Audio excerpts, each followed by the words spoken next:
I'm having trouble holding this ball joint into place so that I can get the nut on it. So I've been known to use these oil filter vise grips for situations like this. I can go a little bit tighter.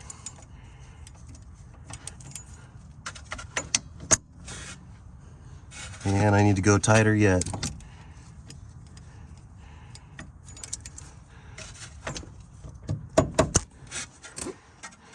There we go. Now I can get the nut started in on the bottom.